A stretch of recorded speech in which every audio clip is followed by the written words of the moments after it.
Seperti janji kami sebelum jeda, saudara, kami bahas soal Bursa Efek Indonesia yang akan mengubah metodologi penyesuaian bobot konstituen di indeks saham berdasarkan free float. Nah, apa dampaknya kebijakan ini bagi investor? Kita akan bahas lebih dalam bersama dengan Praska Putrantyo, analis senior Infovesta Utama. Halo, selamat pagi Mas Praska.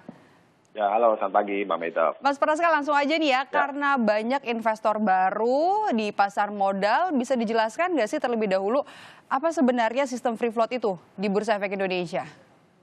Ya, sistem free float itu adalah suatu kayak semacam saham yang mengambang, yang artinya saham yang dimiliki oleh investor minoritas ya di suatu emiten dengan kepemilikan kurang dari 5%.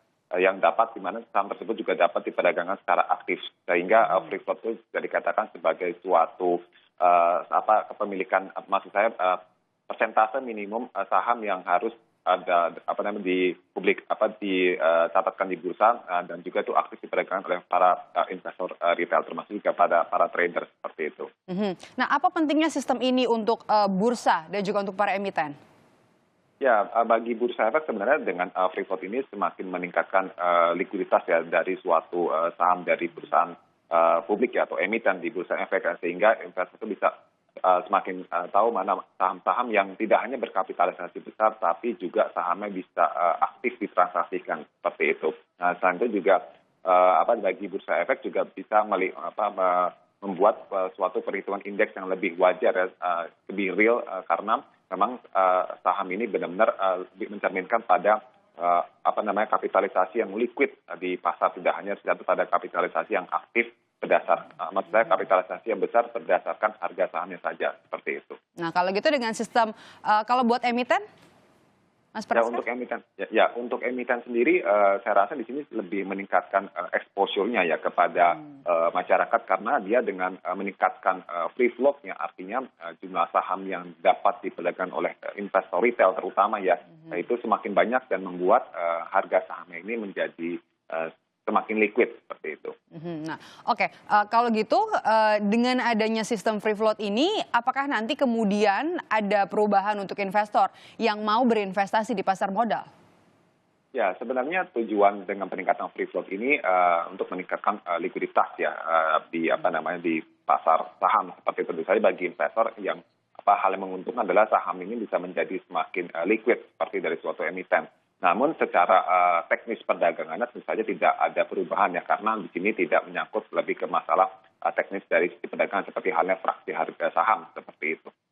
Kalau semakin liquid, apakah kemudian ini bisa membuka peluang investor ini semakin bertambah begitu?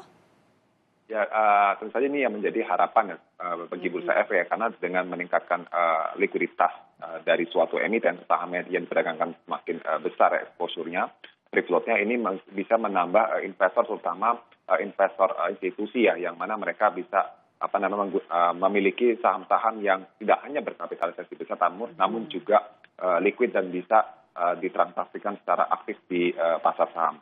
Oke, kita bahas soal reksadana saham nih, Mas Praska sekarang. Apakah perubahan ini juga berdampak ke reksadana saham? Ya, menurut saya dengan pemberlakuan free float ini minimum saat ini 7,5% ya untuk setiap perusahaan seperti itu yang harus dicatatkan di bursa.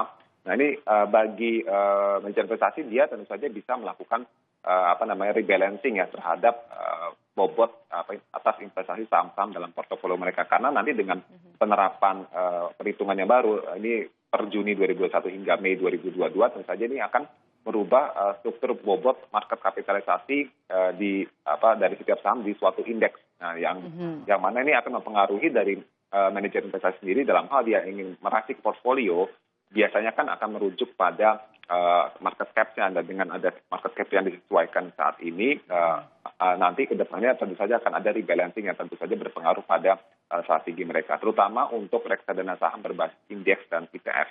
Oke, ini artinya kesimpulannya sebenarnya ini nggak ada pengaruhnya sama sekali kepada investor ya, Mas Praska?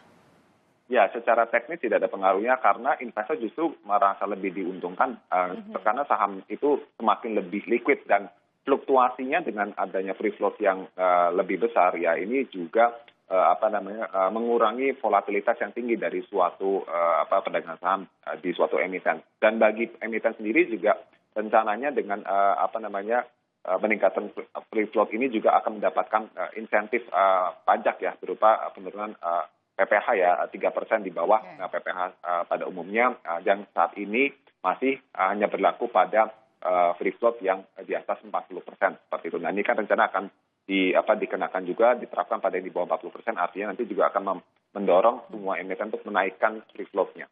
Baik, terima kasih sudah bergabung dan juga memberikan informasi pagi hari ini bersama kami di Kompas Bisnis, Mas Praska Putrantio, analis senior Infovesta Utama. Sehat selalu Mas Praska. Terima kasih, pagi.